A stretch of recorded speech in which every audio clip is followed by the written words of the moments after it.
Bonsoir bien-aimés dans le Seigneur, bonjour, que Dieu vous bénisse. Ce soir, nous allons continuer avec notre thème, le chemin de l'épreuve. Et pour cela, nous allons d'abord lire dans Exode chapitre 15, verset 1er jusqu'au 2e. La Bible dit, alors Moïse et les enfants d'Israël chantèrent ce cantique à l'Éternel. Ils dirent, je chanterai à l'Éternel, car il a fait éclater sa gloire. Il a précipité dans la mer le cheval et son cavalier. L'Éternel est ma force et le sujet de mes louanges. C'est lui qui m'a sauvé. Il est mon Dieu, je le célébrerai. Il est le Dieu de mon Père, je l'exalterai. Parole du Seigneur. Amen. Amen. Bien-aimés, soyez bénis au nom de Jésus-Christ. Il y a quelques heures, quelques jours, un bien-aimé m'a posé la question de savoir si c'était la fin du monde ou l'enlèvement de l'Église. Je lui ai dit, ce n'est ni la fin du monde, ni l'enlèvement de l'Église. Mais seulement, ce sont des signaux, ce qui nous arrive aujourd'hui. Cela doit nous interpeller.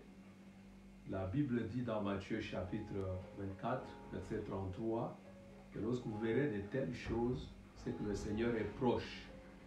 Le Seigneur est à la porte. Cela veut dire quoi? Que nous devons nous préparer, n'est-ce pas, à sa rencontre. Mais nous avons dit aussi que ce n'est pas encore l'enlèvement de l'Église. C'est que nous vivons aujourd'hui, c'est une épreuve. Seulement, il faut comprendre ce que Dieu veut nous enseigner par là. Nous avons dit qu'une épreuve, c'est une souffrance, c'est un danger, c'est un malheur qui touche durement quelqu'un, la vie d'une personne. Et l'épreuve peut être individuelle, elle peut toucher une personne, elle peut toucher une famille, elle peut toucher toute une nation, toute une communauté. Et dans notre cas aujourd'hui, c'est tout le monde entier, c'est la planète qui est touchée, qui est secouée. Donc, les hommes, les femmes, les noirs, les blancs, les riches, les pauvres, tout le monde est concerné aujourd'hui. Donc c'est une épreuve, c'est une souffrance, c'est un malheur aujourd'hui. Et nous avons des familles qui sont confinées, nous avons des nations qui sont confinées. Donc c'est un malheur. Nous avons dit, lorsque un malheur arrive ou une preuve arrive, elle peut se présenter sous forme d'une tentation, c'est-à-dire que l'ennemi est derrière, il cherche à faire tomber l'homme dans le péché et à mener, à déstabiliser les plans de Dieu pour la vie de cet homme. Mais elle peut se présenter aussi sous forme des messages forts que Dieu donne. En ce moment-là, il est question que nous puissions chercher à comprendre qu'est-ce que Dieu veut nous enseigner par là. C'est pourquoi nous avons dit que Dieu peut faire passer un message au travers d'une souffrance, par exemple parce qu'il veut accomplir ses plans. Et croyez-moi, bien-aimés dans le Seigneur, Dieu est en train de faire un travail de fond dans le monde et il le fait à sa manière. sans consulter qui que ce soit. C'est à nous de comprendre qu'est-ce qu'il fait exactement, parce que tout ce qu'il fait, il le fait pour sa gloire. Et Dieu peut aussi faire passer un message par la souffrance, parce qu'il veut manifester sa gloire. Il veut faire éclater sa gloire. Croyez-moi, une situation, pire soit-elle, cache toujours la gloire de Dieu. C'est pourquoi ce soir, dans le passage d'ouverture, on nous parle du passage du peuple d'Israël. Nous avons vu qu'il était parti de l'Égypte après les 10 plaies. Il a pris un chemin qui était non seulement long, hein, c'est un chemin que Dieu lui-même avait choisi, mais ce chemin qui était rempli de détours a conduit Israël devant la mer Rouge. Et déjà la mer Rouge, c'était un grand obstacle parce qu'Israël ne pouvait pas traverser, aller de l'autre côté. Pendant qu'il est là devant cet obstacle, nous voyons derrière l'armée égyptienne à la poursuite du peuple d'Israël. Donc le peuple est bloqué. C'est comme quelqu'un qui se trouve entre le marteau et l'enclume. Donc il est coincé. Il ne sait plus quoi faire, où aller. Il commence à tourner en rond et finalement, il va s'attaquer à Moïse. Pourquoi tu nous as amenés ici? Il fallait nous laisser mourir. Même en Égypte, là-bas, il y a des sépulcres. On pouvait nous enterrer, mais tu nous as amenés ici pour nous faire périr, femmes, enfants, ici devant la mer Rouge. Et qu'est-ce que nous allons faire maintenant? Bien-aimés, c'est pour vous dire que cela peut être votre situation aujourd'hui. Là où vous êtes bloqué, vous êtes emprisonné dans la maison avec toute votre famille. Vous vous posez la question, mais qu'est-ce qui va se passer après? Comment demain, de quoi demain sera-t-il fait? Qu'est-ce qui va arriver? Vous vous posez des questions auxquelles vous n'avez pas de réponse. Est-ce que ça va finir? Comment ça va finir? J'aimerais vous dire que Dieu a toujours une solution à tout problème. Et vous avez une solution à votre problème.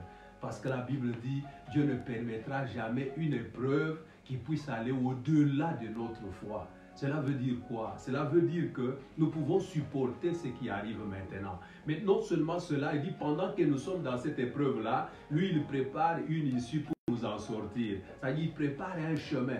Tu ne peux pas comprendre. De la même manière, cette situation a commencé, de la même manière, elle va finir. Tu ne vas rien comprendre. Mais ce que je te rassure, c'est qu'avec Dieu, il y a toujours une issue. Il y a toujours une voie. Dieu va toujours créer quelque chose pour te sortir de cette situation qui paraît chaotique, qui paraît insupportable, qui paraît difficile, qui paraît très compliqué pour toi, pour ta famille, pour ta vie, pour ta nation, ainsi de suite.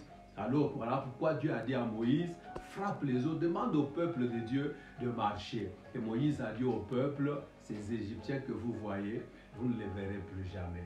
Il a pris son bâton, il a frappé les eaux se sont ouvertes, et puis il y a eu un boulevard dans les eaux de la mer Rouge.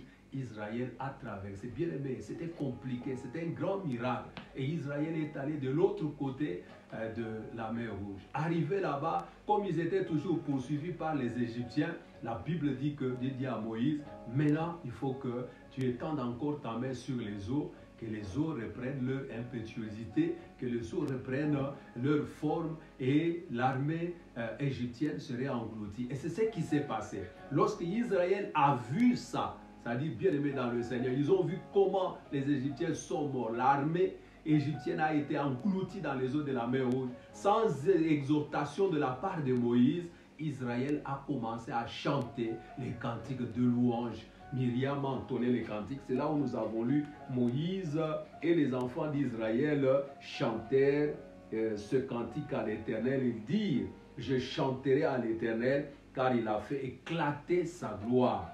Il a précipité dans la mer le cheval et son cavalier. L'Éternel est ma force et le sujet de mes louanges. C'est lui qui m'a sauvé et il est mon Dieu, je le célébrerai. Bien-aimé dans le Seigneur, voilà ce que Dieu est capable de faire. Tout ce qui nous arrive est aussi pour la gloire de Dieu. Dans chaque situation, pire soit-elle, la gloire de Dieu est cachée. Voilà pourquoi la première chose que nous pouvons retenir, nous avons peut-être 3 ou 4 leçons. La première rapidement, c'est que pendant ce moment difficile, lorsque vous traversez une situation compliquée, vous devez toujours regarder à Dieu. Je bénis Dieu pour le cantique de tout à l'heure, parce que nos yeux sont tournés vers l'Éternel. David était roi, il a dit, je lève mes yeux vers les montagnes, d'où me viendra le secours. Le secours me viendra seulement de l'Éternel qui a fait les cieux et la terre. C'est lui qui a créé toutes choses, il a solution à tout problème. Et David, en tant que roi, il traversait aussi des moments difficiles, comme c'est le cas aujourd'hui pour toi, pour ta famille, pour la nation, pour les nations du monde. Dieu veut que nos yeux soient tournés vers lui. Vous savez, lorsqu'ils sont arrivés devant la mer Rouge, Israël, lui, il est allé vers Moïse. Moïse peut être l'image de nos dirigeants, l'image de nos médecins. Je sais que Dieu les utilise, bien sûr, pour notre bien, pour notre bénédiction. Mais croyez-moi, celui qui donne l'intelligence, qui donne la sagesse, qui donne les moyens, c'est Dieu lui-même. Celui qui utilise les gens, c'est Dieu lui-même. Et aujourd'hui, la volonté de Dieu est que tous, nous puissions tourner notre regard vers l'Éternel des armées. C'est lui qui a solution à tous nos problèmes. Et Dieu, la solution qu'il a donnée à l'humanité, c'est Jésus qui a été crucifié à la croix de Golgotha. À la croix de Golgotha, il a donné solution à tous nos problèmes. Pour ceux qui sont malades, la Bible dit, par ses meurtrissures, nous avons été guéris. Pour toutes les autres situations, Jésus est solution. Si nous regardons à Christ, si nous regardons à Dieu pendant ce temps bien-aimé, nous avons les solutions à nos problèmes. Alors que je dis à quelqu'un, alors que tu regardes à Christ, le chemin est ouvert devant toi. Alors que tu regardes à Christ, les opportunités s'offrent à toi. Alors que tu regardes à Christ, les eaux se séparent. Dieu crée un boulevard. Même là où tu ne pensais pas voir le passage, un chemin, Dieu est capable de le faire. Pourquoi? Parce que tu regardes au Seigneur. C'est lui-même qui est capable de nous sauver. C'est lui-même qui est capable de nous délivrer. C'est lui-même qui est capable de nous affranchir, de nous protéger pendant cette période. La deuxième chose que nous devons retenir rapidement, c'est obéir à la parole de Dieu. Dieu a dit à Moïse, dit au peuple de marcher. Vous savez, à l'heure actuelle, tout parle. Les médias parlent. Les hommes parlent, les femmes parlent, à travers le monde, tout parle. Mais Dieu parle aussi. Maintenant, ce que tu as fait, c'est d'écouter la parole de Dieu, d'obéir à la parole de Dieu. Il n'y a pas de miracle sans obéissance à la parole de Dieu.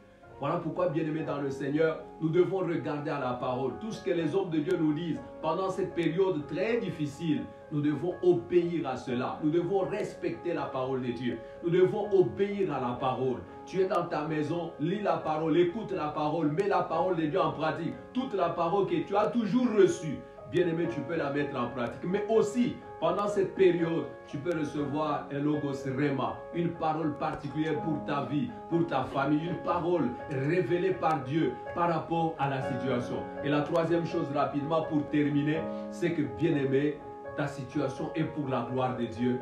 Adore le Seigneur, loue le Seigneur. Écoute-moi, le Dieu que nous prions est un Dieu de gloire. Il est assis dans la gloire, il est entouré de la gloire. Il a manifesté sa gloire au travers de tout ce qu'il a créé. Et aujourd'hui, il veut manifester cette gloire dans ta vie. Il veut manifester cette gloire dans ta nation. Écoute-moi, bien-aimé. Si ta vie ne glorifie pas le Seigneur, parce que tu es sa créature, Dieu se fera glorifier à sa manière dans ta vie. Si ta famille ne veut pas glorifier Dieu, Dieu lui-même sait comment il fera pour se glorifier dans ta famille, dans les nations, dans le monde entier. Aujourd'hui, Dieu réclame sa place. Dieu réclame sa louange. Dieu réclame son adoration. C'est pour te dire que pendant que tu es là, ne t'en fais pas, ne sois pas triste. Glorifie le Seigneur dans ta maison. Parce que tu es témoin de ce qui se passe aujourd'hui. Ta vie est pour la gloire de Dieu. Tu es témoin de ce qui se passe. C'est pour que quand nous allons traverser cette situation, bien aimé, que tu donnes un témoignage. Tu sais, après cette situation, personne ne te poussera à servir Dieu. Personne ne te poussera à adorer Dieu. Personne ne te poussera à le célébrer, à le glorifier. Pourquoi? Parce que tu as vu, tu as vécu. Et tout ce qui se passe, c'est pour la gloire de Dieu. Voilà pourquoi je dis, ne sois pas triste. Adore le Seigneur, même dans les difficultés, même dans le confinement.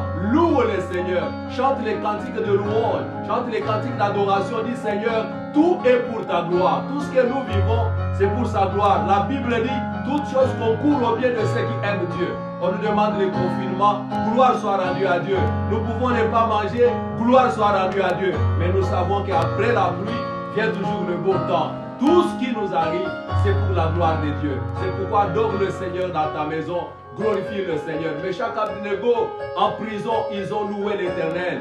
Les chaînes sont tombées. Toi aussi, je t'assure que tu seras témoin. Ta vie est pour la gloire de Dieu. Et que la gloire de Dieu se manifeste dans ta vie, dans ta famille, dans ta maison, dans ta nation. Au nom de Jésus-Christ. Ne sois pas triste. La Bible dit en toutes choses, glorifiez le Seigneur. Sois béni au nom de Jésus.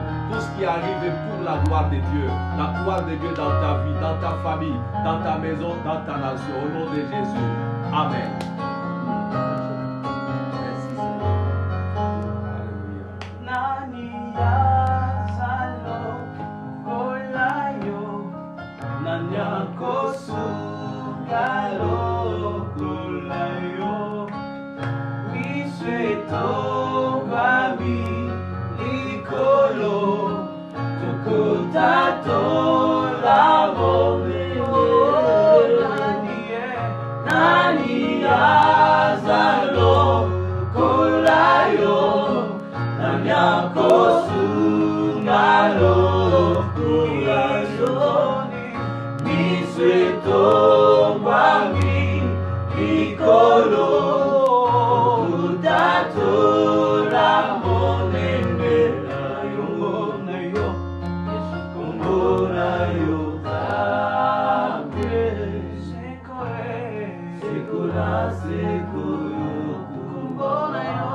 Que Dieu vous bénisse. Au plaisir de nous retrouver bientôt.